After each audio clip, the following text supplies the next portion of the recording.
اس نے افغانستان کے 7 ارب میں سے 3.5 ارب روپے جو منجمد تھے ریلیز کر دیے ہیں، مگر وہ جائیں گے افغانستان میں NGOs کے ذریعے، جو کہ ظاہر ایک مشکل عمل ہوگا۔ اس کی بات کرتے ہیں چھوٹے سے وقفے کے بعد۔ کل طالبان کو افغانستان کا کنٹرول سنبھالے پورے 6 مہینے ہو جائیں گے، اور پچھلے 6 مہینوں سے ہی افغان عوام کے لیے تمام بین الاقوامی امداد، تمام بین الاقوامی گرانٹس، ہر طرح کی یہ صورتحال بند ہے۔ افغان بجٹ کا اس سے پہلے 80% انحصار اسی مدد پہ تھا۔ اس کے ساتھ ہی امریکہ سمیت تمام غیر ملکی حکومتوں، بین الاقوامی اداروں نے بھی افغانستان کے بیرون ملک 10 ارب ڈالرز کے اثاثوں کو منجمد رکھا تھا۔ ان حالات میں ایک ڈیولپمنٹ ہوئی ہے۔ امریکہ کے صدر جو بائیڈن نے افغانستان کے امریکہ میں 7 ارب ڈالرز کے منجمد فنڈ میں سے 3.5 ارب ڈالرز ریلیز کر دیے ہیں، مگر یہ افغان حکومت کے ہاتھ میں نہیں آئیں گے، افغان طالبان حکومت کے ہاتھ میں نہیں آئیں گے، یہ براہ راست افغان عوام کی مدد کے لیے استعمال کیے جائیں گے، اور اس کے لیے جو غیر سرکاری بین الاقوامی تنظیمیں ہوتی ہیں ان کو استعمال کیا جائے گا۔ سرکار کو $1 بھی نہیں ملے گا۔ اس کے ساتھ ہی ایک بڑا اعلان یہ کیا گیا ہے کہ جو بقیہ 3.5 ارب ڈالر ہیں انہیں مختص کر دیا ہے امریکہ نے 9/11 کے حملوں کے متاثرین میں بطور معاوضہ تقسیم کرنے کے لیے۔ اس کا مقدمے چل رہے ہیں، اور جب فیصلہ ہوگا اس وقت تک یہ 3.5 ارب ڈالر امریکہ اپنے پاس رکھے گا، اور اس کے بعد یہ 9/11 کے متاثرین میں تقسیم کر دے گا۔ 9/11 کے سانحے کے چند متاثرین نے دہشت گردی کے واقعے میں طالبان اور القاعدہ کے خلاف عدالت سے رجوع کر رکھا ہے۔ ان درخواستوں کے فیصلے تک یہ 3.5 ارب ڈالرز امریکی بینک میں ہی رہیں گے۔ اس کے علاوہ افغانستان کے مزید 2 ارب ڈالرز کے اثاثے برطانیہ، جرمنی، سوئٹزرلینڈ اور UAE میں موجود ہیں، جن میں سے اکثر فریز ہیں۔ یعنی افغان حکومت کو شدید معاشی بحران کا شکار ہونے کے باوجود افغان طالبان کی حکومت کو ایک پھوٹی کوڑی بھی نہیں مل رہی ان تمام اثاثوں سے۔ یہی وجہ ہے کہ قطر میں طالبان کے سیاسی دفتر کے ترجمان محمد نعیم نے اس فیصلے کو مسترد کیا اور ٹویٹ کی کہ امریکہ کا افغان عوام کو واجب الادا رقم کو ضبط کرنا کسی ملک و قانون کی، کسی قوم کی انسانی اور اخلاقی پستی کی نچلی ترین سطح ہے۔ پچھلے 6 ماہ سے پاکستان کا مسلسل یہ موقف رہا ہے کہ دنیا کو افغان عوام کو اکیلا نہیں چھوڑنا چاہیے۔ افغانستان میں طالبان ایک حقیقت ہے، دنیا کو ان سے بات کرنی چاہیے، ان کی مالی مدد کرنا چاہیے۔ کل CNN کے ایک انٹرویو میں وزیر اعظم عمران خان نے اس موقف کو پرزور انداز میں دہرایا۔ اس وقت بھی افغان وزیر خارجہ امیر خان متقی ایک وفد کے ساتھ یورپین یونین سفارتی مشنز اور خلیجی ممالک کے حکام سے ملاقات کے لیے دوحہ میں موجود ہیں۔ طالبان وفد عالمی اداروں حکومتوں کو انسانی ہمدردی کی بنیاد پر افغانستان میں امداد مہیا کرنے پر قائل کرنے کی کوشش کر رہا ہے، مگر دنیا کی تسلی نہیں کرا رہا، خاص طور پہ خواتین کے معاملات کے حوالے سے، تعلیم کے حوالے سے، ان کے کام کے، ان کے رہن سہن کے حوالے سے، اور پھر انکلوسیو گورنمنٹ، ایک وسیع البنیاد حکومت جو قائم کرنی ہے افغانستان میں، اس معاملے پہ بھی دنیا کی جو خواہش ہے یا جو دنیا سے طالبان کے وعدے تھے وہ ابھی پورے نہیں ہوئے ہیں۔ بہرحال امریکہ کا یہ فیصلہ کہ 3.5 ارب 7 میں سے وہ ریلیز کرے گا، لیکن افغان طالبان کو $1 بھی نہیں دے گا۔ ان تمام معاملات کے افغانستان پہ اثر اور موجودہ صورتحال پہ بات کرنے کے لیے افغان امور کے ممتاز سینئر صحافی سمیع یوسفزئی ہمارے ساتھ لندن سے موجود ہیں۔ بہت بہت شکریہ سمیع یوسفزئی صاحب۔ یہ بتائیے گا کہ ایک جانب تو فنڈز فریز رکھنا تو ایک بات تھی، لیکن فنڈز کو ریلیز کرنا اور پھر اس کو افغان حکومت کو اور افغان طالبان کے بالکل قریب نہ جانے دینا، یہ اس سے بڑا سنب لگ رہا ہے۔ یقیناً یہ طالبان کے لیے ایک بہت بڑا سیٹ بیک اور مایوسی بھی ہے، اور افغان عوام کے لیے بھی بری خبر ہے۔ ایٹ لیسٹ افغانستان میں کچھ لوگوں کا خیال تھا کہ جو اتنی بڑی ایسٹس پڑی ہوئی ہے، جس کے آپ نے بھی نام لیا، اور یورپس میں بھی ہے، مڈل ایسٹ میں بھی، حتیٰ پاکستانی بینکوں میں $2 ملین جو افغان ایمبیسی کے ایسٹس ہے وہ بھی فریز ہے، تو ان کے آنے سے شاید کچھ زندگی افغانوں کا بدل جاتا۔ لیکن میرے خیال میں اب طالبان نے ایک موقع گنوا دیا۔ گزشتہ 6 مہینوں میں ان کے پاس ایک ٹائم تھا کہ وہ اپنی پالیسی کو درست کرے اور دنیا کو کنونس کرے۔ میرا خیال نہیں ہے کہ دنیا طالبان کو ان کو چاہتی کہ ان کو ریکگنیشن دے دے، لیکن ریکگنیشن کے لیے ایک ڈپلومیسی کی ضرورت ہوتی ہے۔ اس وقت میرے خیال میں طالبان کو انٹرنیشنل کمیونٹی کی جو ان کو بتایا جا رہا ہے یا ان کو کنوائے کیا جا رہا ہے، وہ ان کو سمجھنے سے قاصر ہے۔ دوسری طرف طالبان جو بات کر رہی ہے وہ انٹرنیشنل کمیونٹی کے لیے وہ ان کو سمجھنے سے قاصر ہے، تو ایک قسم یہ کمیونیکیشن گیپ ہے۔ اور یہ بھی تو ایک ہوا نا سمیع یوسفزئی صاحب، جو کہ شاید سکتے میں رہ گئے ہیں افغان عوام کی. 7 ارب ڈالر جن کے بارے میں بار بار وہ سوچتے تھے کہ یہ ان کو ملیں گے تو ان کا گزارا ہو جائے گا, اس میں 3.5 ارب تو امریکہ نے رکھ ہی لیے نا. انہوں نے کہا کہ یہ تو 9/11 کے جو متاثرین ہیں جب فیصلہ ہوگا ان کو دیے جائیں گے. گویا کہ آدھی رقم تو ویسے ہی اڑ گئی.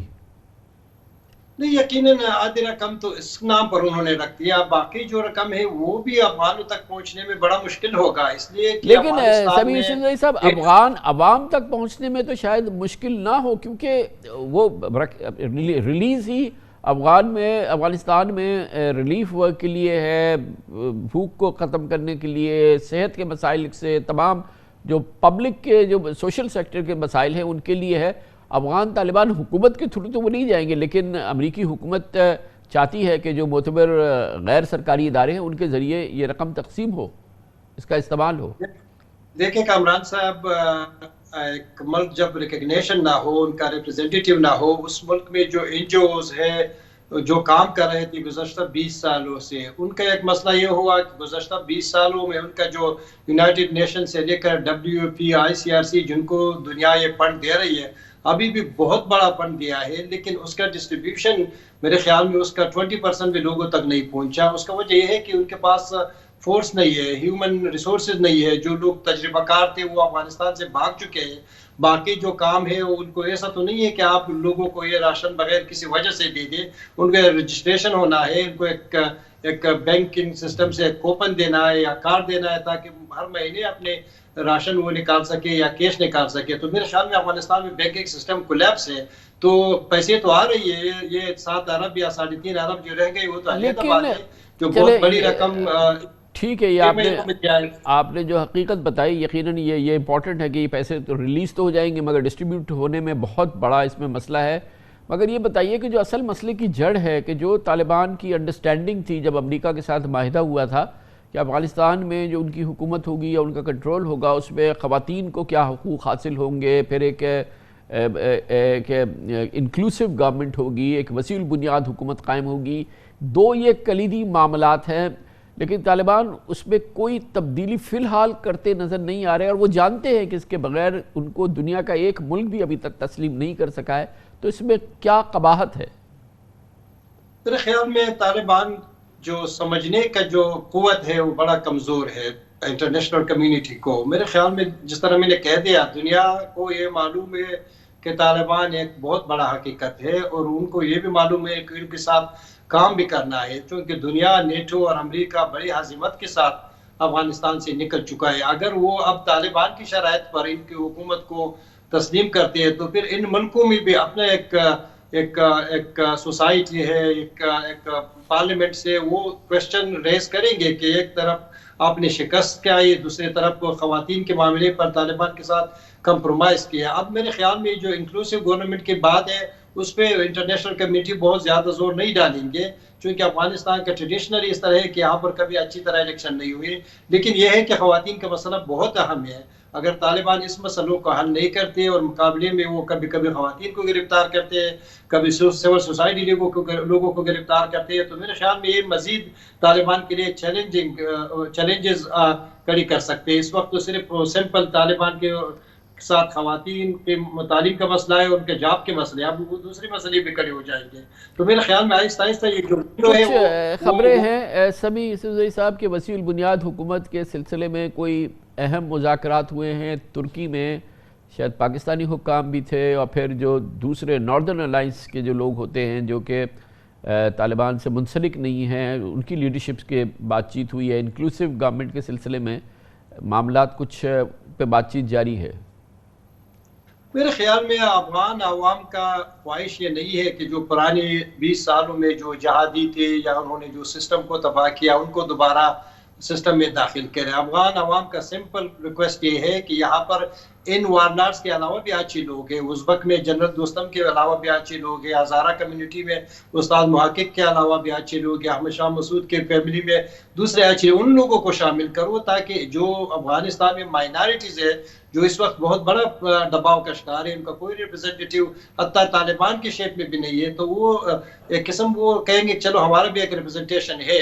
مجھے نہیں لگتا کہ طالبان ان لوگوں کے ساتھ کچھ شراکت داری کریں گے، لیکن اگر دوسرے اقوام کو ان کے اچھے لوگ جو طالبان کی کتابیں گڈ لوگ ہیں، اچھے لوگ، ان کو بھی جگہ دے تو انٹرنیشنل کمیونٹی اس مسئلے کو حل کر سکتے ہیں. لیکن بنیادی مسئلہ اس وقت جو دنیا کے لیے ایک سرخ لکیر ہے وہ خواتین کے جاب اور خواتین کی تعلیم ہے. خواتین بہت امپورٹنٹ ہیں، اور خواتین کو تعلیم، خواتین کے کام، خواتین کا روزمرہ کی زندگی میں براہ راست عمل دخل جو ہے طالبان کو اس کو ماننا پڑے گا، اور فی الحال وہ اس کو ماننے کے لیے بظاہر تیار نظر نہیں آتے ہیں. کمرشل بریک، اس دوران نیوز ہیڈ لائنز دیکھیں، جس کے بعد ہم اپنے پروگرام کے باقی حصے کے ساتھ واپس آتے ہیں. مسلم لیگ نون، پیپلز پارٹی سمیت اپوزیشن جماعتیں جو حکومت کے خلاف تحریک عدم اعتماد کی کامیابی اور اس کے لیے ممکنہ کوششوں میں مصروف ہیں، وہ وزیر اعظم کے عمران خان کو گھر کیسے بھیجیں، اس کے لیے پی ٹی آئی کی اتحادی جماعتوں کو توڑنا ہوگا، ان کو اپنی جانب راغب کرنا پڑے گا، کچھ بہلانا پھسلانا پڑے گا، سیاسی جوڑ توڑ ہوگی. اس کے لیے یہ کوئی آسان کام نہیں ہوگا، لیکن فی الحال انہیں ناکامی کا یہ کسی بڑے بریک تھرو کا ان کو ابھی سامنا نہیں ہوا ہے، کوئی اس میں بڑی کامیابی نہیں ہوئی ہے. وفاق اور پنجاب میں حکومت کی اتحادی مسلم لیگ قاف سے تعاون کے لیے پہلے آصف زرداری، پھر مولانا فضل الرحمان، اور کل شہباز شریف نے چودھری برادران سے ان کے گھر جا کر ملاقات کی، خیر و عافیت دریافت کی، اور اس کے لیے ان کے گھر باقاعدہ پہنچے. شہباز شریف نے 13 سال بعد چودھری شجاعت کی براہ راست عیادت کی ہے. میری اطلاعات کے مطابق جناب نواز شریف نے بھی لندن سے فون کیا تھا اور جناب چودھری شجاعت حسین کی خیریت دریافت کی تھی. لیکن فی الحال جیسے کہ ہم نے پہلے آپ کو بتایا کہ کوئی بڑا سیاسی بریک تھرو نہیں ہوا ہے، بلکہ آج اس سلسلے میں سمت کا تعین کیا پی ایم ایل کیو نے، جب وفاقی وزیر آبی وسائل اور چودھری پرویز الہی کے صاحبزادے مونس الہی نے ایک تقریب میں وزیر اعظم عمران خان کو مخاطب کرتے ہوئے کہا کہ ہم نے آپ سے تعلق نبھانے کے لیے بنایا ہے، آپ پی ٹی آئی والوں کو تگڑے طریقے سے کہہ دیں کہ گھبرانا نہیں ہے. اس موقع پر بھی وزیر اعظم عمران خان نے اپوزیشن لیڈرشپ کی چودھری برادران سے ملاقاتوں پر تنزیہ گفتگو کی. انہوں نے کہا جو لوگ گھبرائے ہوئے ہیں انہیں اب چودھری شجاعت کی صحت کا خیال آ گیا ہے. مونس الہی کو مخاطب کرتے ہوئے عمران خان نے جواب دیا کہ مجھے آپ اور آپ کے خاندان پر پورا اعتماد ہے. یقیناً دلچسپ بات یہ ہے کہ چودھری شجاعت حسین صاحب علیل تھے، مگر عرصہ ہوا ہے وہ صحتیاب ہو گئے ہیں، مطلب پہلے کے مقابلے میں بالکل صحتیاب ہیں. اس وقت ان کی کوئی تشویش کا معاملہ نہیں ہے، اس لیے اس میں کوئی شک نہیں کہ بظاہر سیاسی مفاد کے لیے پچھلے ہفتے آصف زرداری نے چودھری شجاعت کی عیادت کی، پھر مولانا فضل الرحمان چودھری برادران سے ملے. کل اپوزیشن لیڈر شہباز شریف مسلم لیگ نون کے سینئر رہنماؤں کے ساتھ چودھری شجاعت اور چودھری پرویز الہی سے ملنے ان کے گھر گئے. مگر یہ بھی حقیقت ہے کہ آصف زرداری صاحب ہو، مولانا فضل الرحمان، شہباز شریف کی چودھری برادران کے ساتھ صرف مسکراہٹ اور نیک خواہشات کا تبادلہ ہو سکا. حکومت کے خلاف تحریک عدم اعتماد کے حوالے سے کوئی ٹھوس پیش رفت نہیں ہوئی ہے. یہ سوال بھی ہے کہ آخر چودھری برادران وزیر اعظم عمران خان کے خلاف اپوزیشن کا ساتھ کیوں دیں. قومی اسمبلی میں صرف 5 اور پنجاب اسمبلی میں 10 نشستوں کے ساتھ اس وقت مسلم لیگ قاف کے پاس وفاقی وزارت ہاؤسنگ اور وفاقی وزارت آبی وسائل، جبکہ پنجاب میں محکمہ معدنیات اور ماحولیات کی 2 وزارتیں ہیں، جبکہ چودھری پرویز الہی پنجاب اسمبلی کے اسپیکر بھی ہیں. لیکن بہرحال آج جیسا کہ مونس الہی نے کہا، بظاہر اس وقت کوئی اس میں بڑی تبدیلی نظر نہیں آتی اس کانفیگریشن میں، مگر اس کی اصل اور جو دور رس خبر ہے، معلومات ہے، اور اس کا تمام کا تجزیہ حاصل کرتے ہیں پاکستان کے نامور سینئر ترین صحافیوں میں سے ایک ایڈیٹر، اور ہمارا بہت ہی مقبول پروگرام ہے نقطہ نظر، اس میں شریک بھی ہوتے ہیں محترم مجیب الرحمان شامی ہمارے ساتھ موجود ہیں. شامی صاحب، بڑا دلچسپ ماحول ہے، اور سب سے زیادہ جن کی اس وقت پذیرائی ہو رہی ہے وہ چودھری برادران ہیں. وہ ایسے لوگ جو کہ شاید کبھی نہیں ملتے ان سے، یا ان کے قریب بھی نہیں جاتے، یا ان کا نام بھی نہیں لیتے تھے، وہ گھر جا کے ان کی خیریت پتہ کر رہے ہیں اور بہت ہی ملنساری سے مل رہے ہیں. تو اس وقت تک کے ونر جو ہیں وہ چودھری برادران ہیں، پی ایم ایل کیو ہے. کامران خان صاحب، بہت شکریہ آپ کا. آپ کی نظر تو بڑی گہری ہے ملکی سیاست پر، اور ایک اشروں سے آپ اس ساری صورتحال کو دیکھ رہے ہیں. دیکھیں، یہ تو ایک اچھی بات ہے کہ جو روٹھے ہوئے دوست اگر مل جائیں، ملاقات کرنے لگیں، ایک دوسرے کا حال احوال پوچھنے لگیں، تو میرا خیال اس پہ تو خوش ہونا چاہیے. اور سیاست میں ذاتی تعلقات جو ہیں وہ مجروح نہیں ہونے چاہیے. یہ بات اگر ہمارے وزیر اعظم جو ہیں وہ بھی سمجھ لیں تو اس سے بھی سیاست میں بہتری پیدا ہوگی، یہ ماحول خوشگوار ہوگا. ان کو بھی چاہیے کہ وہ اپوزیشن سے بہتر تعلقات بنانے کی کوشش کریں، اور اپوزیشن کو بھی چاہیے ایک دوسرے سے ملیں، تبادلہ خیال کریں، گلے شکوے کریں، اور آگے کی بات سوچیں. تو اس سے ماحول جو ہے اس میں جو بوجھل ہو چکا ہے وہ اس میں تبدیلی آ جائے گی. لیکن یہ جو آپ نے فرمایا ہے بالکل درست ہے.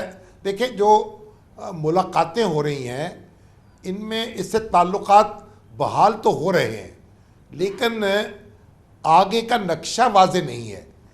جب تک شامی صاحب اس کے لیے تو اس کا جواب جو آپ نے فرمایا بہت امپورٹنٹ بات ہے. اس کا جواب تو پہلے اپوزیشن نے دینا ہے. بلکہ چلے اپوزیشن کیا نون لیگ ہی بتائے کہ وہ چاہتے کیا ہیں, دو ٹوک انداز میں آئندہ کا روڈ میپ بتائیں. الیکشن چاہتے ہیں, حکومت چاہتے ہیں, کئی ماہ کی حکومت چاہتے ہیں, 2 ماہ کی چاہتے ہیں, اور کیا اس سلسلے میں وہ یکسو ہیں, ایک صفحے پر ہے وہ جماعت یا نہیں. کیونکہ اس پورے حکمت عملی کا اور اس کے اگلا اسٹیپ جو ہے اس کا جواب تو نون لیگ کے پاس ہے. پہلے اس کو اپنے آپس میں اس کو سارٹ آؤٹ کرنا ہوگا.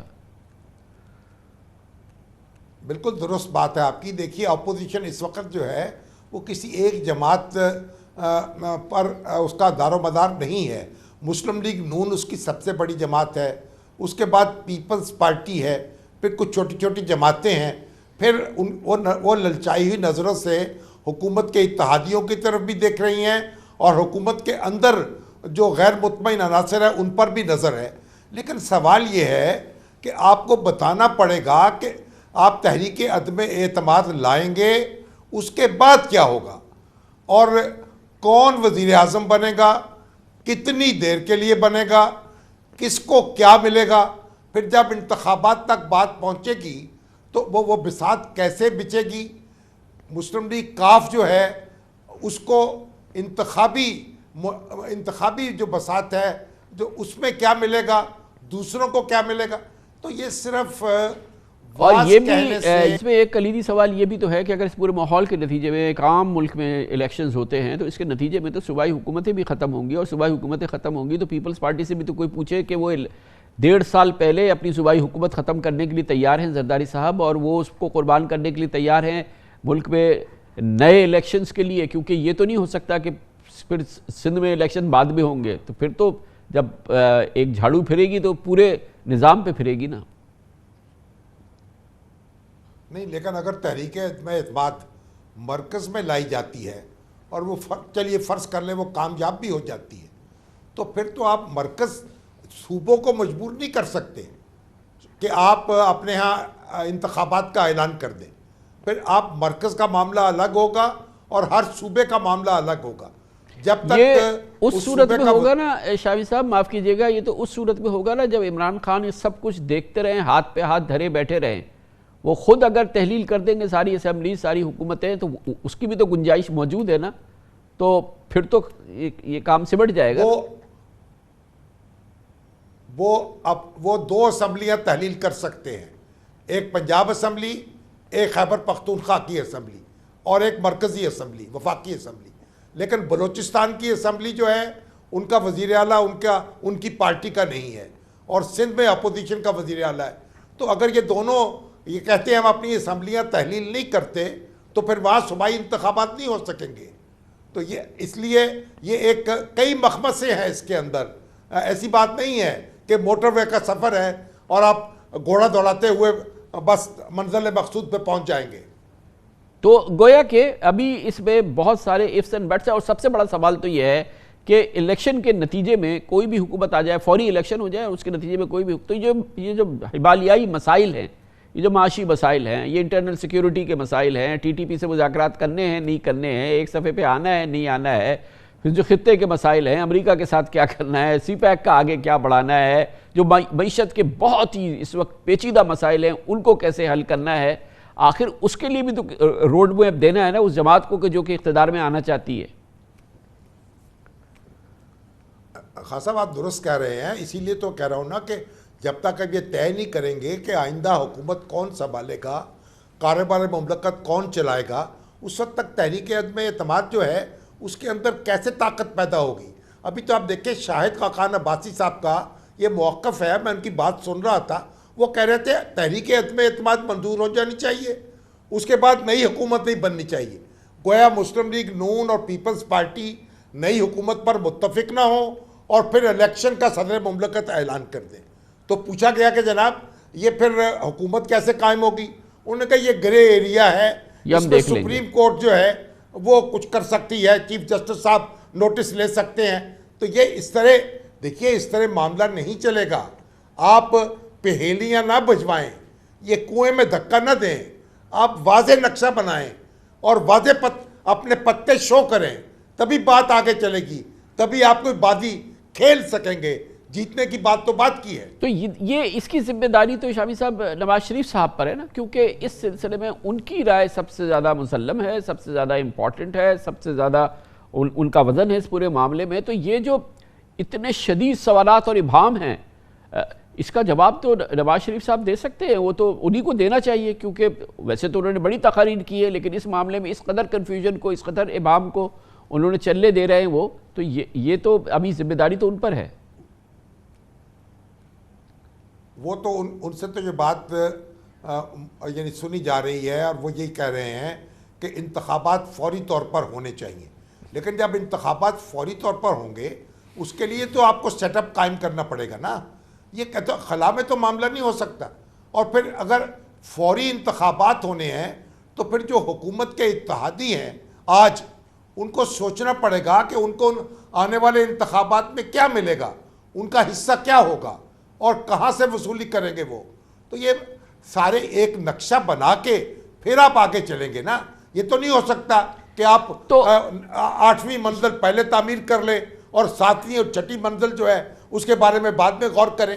تو آپ کو تعمیر جو ہے وہ نیچے سے شروع کرنی پڑے گی, بنیاد سے کام کرنا پڑے گا. آپ ایک اوپر سے شروع نہیں کر سکتے خلا سے یا فضا سے. تو اس وقت جو کیفیت ہے, جو اس وقت ہم ملک میں دیکھ رہے ہیں, یہ جو سیاسی ایک ہلچل کا سما ہم دیکھ رہے ہیں, اس کو آپ کس چیز سے تعبیر کریں گے؟ یہ کیا ہو رہا ہے؟ دیکھیے, ایک ہلچل تو اس لیے ہے کہ حکومت جو ہے وہ ایک بڑی مشکلات کا شکار ہے, اور وہ سیاسی رہنما یہ دیکھ رہے ہیں کہ اگلے انتخابات میں اس کو آسانی نہیں ہوگی, اس کے لیے بڑی مشکلات ہوں گی. ووٹرز کو بنانا جو ہے بہت مشکل ہوگا اس کے لیے. لیکن سوال یہ ہے کہ اگر وہ آج اس مفروضے پر حکومت کو چھوڑ دیں تو کل وہ کہاں جائیں گے, وہ کس کے رحم و کرم پر ہوں گے. اور وہ جو مسلم لیگ نون ان کو کیا دے گی, اور ان کو کیا پنجاب کے اندر اس سے باہر یہ متحدہ اپوزیشن جو ہے اس کو کچھ نہ کچھ طے کرنا پڑے گا. اگر ان کو انتخابی لڑنا ہے اپنے برتے پر, تو پھر وہ کس طریقے سے اس میں آج شریک ہو جائیں گے اور آج کی اپنی نیا جو ہے ڈبو دیں گے. تو اس لیے میں بار بار عرض کر رہا ہوں کہ مسلم لیگ کے رہنما کو اور دوسرے رہنما کو جو اپوزیشن میں ہیں, نقشہ واضح کریں, لائحہ عمل بنائیں اپنا, اور تصویر دکھائیں آگے کی کہ یہ تصویر بنے گی. یہ صرف اس طرح نہیں کہ ہم جب وہ دیکھی جائے گی جب وہ مرحلہ آئے گا. وہ آپ کو پہلے سے اعتماد میں لینا ہوگا لوگوں کو, تبھی لوگوں میں حوصلہ پیدا ہوگا آگے بڑھنے کا. تو گویا کہ جتنا کنفیوژن ہے, یہ ہم یہ کہہ سکتے ہیں کہ نواز شریف صاحب چاہتے ہیں کہ فی الحال ایسا ہی رہے. آپ دیکھتے ہیں کہ اس کنفیوژن سے کیا نکلتا ہے. اور اس وقت تو جو پی ٹی آئی کے اندر ناراض عناصر ہیں وہ بھی اکٹھے ہو رہے ہیں. کوئی جہانگیر ترین صاحب کا گروپ بھی جو ہے وہ بھی میٹنگ کرنے جا رہا ہے, کوئی ہم خیال ہے وہ بھی اکٹھے ہو رہے ہیں. وہ اپنا دباؤ بڑھائیں گے, اپنے پتے کھیلیں گے, اور یہ کچھ فائدہ یہ ہوگا کہ اپنے مطالبات منوا لیں گے اگر تختہ نہیں الٹ سکیں گے تو. بہت بہت شکریہ جناب مجیب الرحمان شامی ہمارے ساتھ موجود تھے. کمرشل بریک, اس کے بعد ہم جائیں گے لنڈن, جہاں پر الطاف حسین کیس کا فیصلہ آنے ہی والا ہے. اطلاعات یہ ہیں کہ آج کسی وقت یہ فیصلہ آئے گا. ہو سکتا ہے ابھی جس وقت ہم آپ سے بات کر رہے ہیں فیصلہ آ جائے, ورنہ یہ کہ اگلے 1-2 دن میں آ جائے گا. بہرحال دیکھتے ہیں کیا صورتحال ہے ایک چھوٹے سے وقفے کے بعد.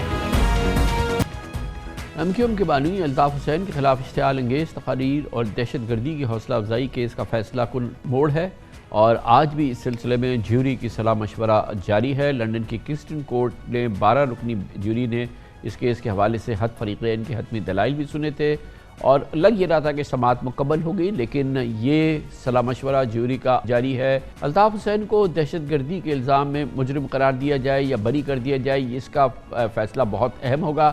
پاکستان میں اس کی بڑی اہمیت ہوگی.